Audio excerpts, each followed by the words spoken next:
The Morning Majority with Brian Neiman, Mary Catherine Ham, and Brian Wilson on 630. WMAL.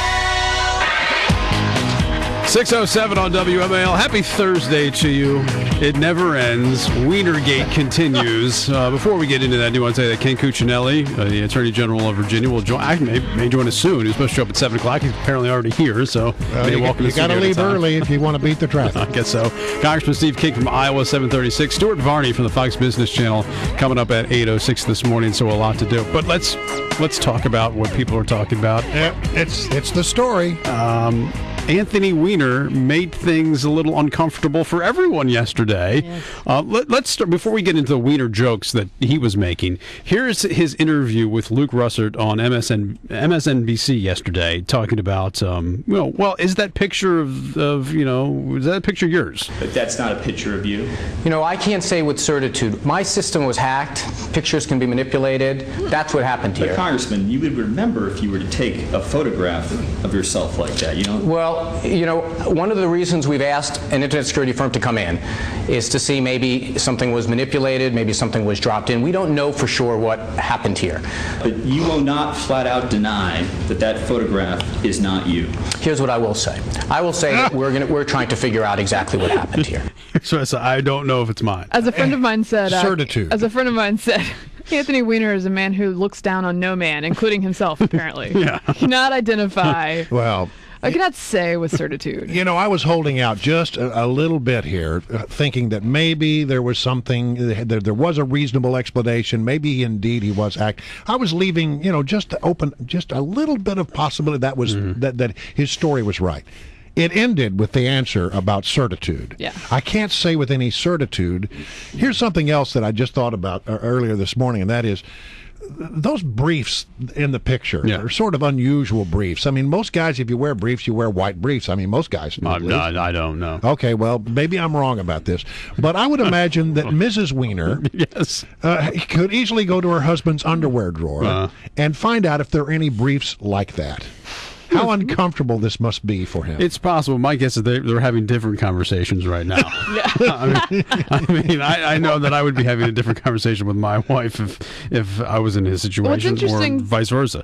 To me, is the Charlie Sheening of this whole thing. He's done like 4 or 5 interviews now, all of them just gushing about the situation. Stop talking. But who knows? I don't think he actually has to leave office. No. New York's not going to fire him. And if he just Charlie Sheens this thing out for a couple more days, everybody gets very entertained. The press gets a lot of hits out of it. And then he just kind of sort of fades into the distance when people stop talking about it. It may have some impact on any future plans that he have. But this term, he can totally ride it out. He rides it out. It's not an impeachable offense. You're not going to remove it from office over this. No, but most people would be shamed into resigning. But I don't think he will be. Following the example of Blago and Sanford before him, he can just act crazy and then stay. All right, so I guess there are 2 questions. Number one, what do you think really happened with Anthony Weiner in this Weinergate? Obviously, it seems like it was definitely a picture of his junk. Whether or not he sent it out, I don't know. But give me your theory on what exactly happened. And to Mary Catherine's point, does it make a difference? I mean, is he going to stay in office? Is he going to go away? Will it stop him from getting a bigger job down the road? 1-888-630-9625, 1-888-630-WMAL, and you can text feedback to 68683. Then there was the strange back and forth with the press yesterday where he's making jokes about it. Take a listen. One of the reasons why I was, perhaps you'll forgive me, a little bit stiff yesterday. What? We've used the word firm. What? Can I ask, is there a Weiner gag that hasn't been done in this context? You're making them all, though. I'm making them all? I would refer to you to any of the coverage of this case. All right, then he even throws an Al-Qaeda joke. Maybe it'll turn out, forgive me, maybe it'll turn out that this is the point of Al-Qaeda's sword, and that this is the effort that is going to, this is where it's going to begin. And I've asked Internet Security to take a look at my private internet feed, at my private Twitter feed that has 45,000 followers, more than Michelle Bachmann. I want to point that out. I finally passed her. It's just bizarre. He's lost it. The first thing a good public relations person would tell him is shut up. Yeah. Quit talking. Every time he opens his mouth, he does himself more harm.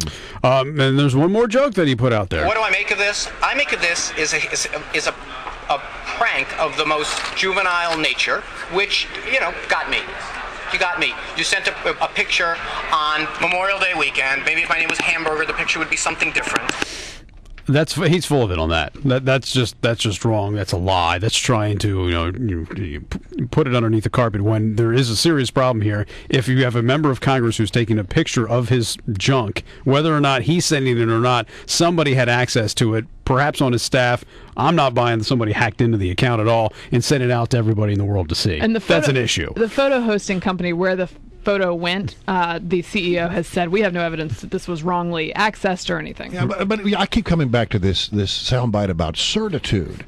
I mean, you would have some certainty about whether or not you'd ever taken a picture like that of yourself. Yes. You would know that. And he does know it. That's why he says... Well, I can't say with any certitude that that's not me. That's code for saying, yes, it's me, but I don't want to say it's me. I mean, there's no doubt about that. I mean, that opens up a whole host of other questions. Why would you take a picture like that? Well, I don't know. I mean, maybe he was drunk or whatever. Maybe he does this on a regular basis. But there's no doubt in my mind that after the conversation he had with Luke Russert yesterday that the picture is of Anthony Weiner. Wolf Blitzer asked him, do you have photographs like this? And he said, I have photographs. And then he moved on to something else. His photographs, plural. There's apparently, he can't tell the difference between them. I mean, look, there are a couple ways you look at it. I mean, since he sent it to a 21-year-old college girl who, he says he never met before, there's an issue there because he's married. But if you look at it from the point of, well, if he was actually sending these pictures to his wife or something like that, then, it's kind of a private... Like the New York Jets coach, Rex Ryan, right? When he had that big scandal about the foot fetish, and he would go around videotaping, he would go to strange parks and things like that, and they were looking for other people with foot fetishes. Right. It was creepy and uncomfortable, but at the same time, it was kind of, well, he's with his wife for a couple of years, and they love each other, and they're both into it. Then okay, that's fine. Then who am I to judge? But when you're doing this, when you're married and you're sending it to other people with people you've never met before, well, then there's an issue. And when you're a member of Congress, it certainly is. And then to lie about it and say that, hey, my feed was hacked. And then to come back and say, well, maybe it was just a prank, and then to say, well, I don't really know how it got out there, and it could possibly be a picture of me, but I don't know. I can't say. What will today's revelation be? We can hardly wait. Well, will he resign? No, he's not going to resign. He'll live through this, but he will be forever. I'm telling you. Yeah, it's on him for the rest of his life. He's going full Blago. He's going to go full Blago. More interviews.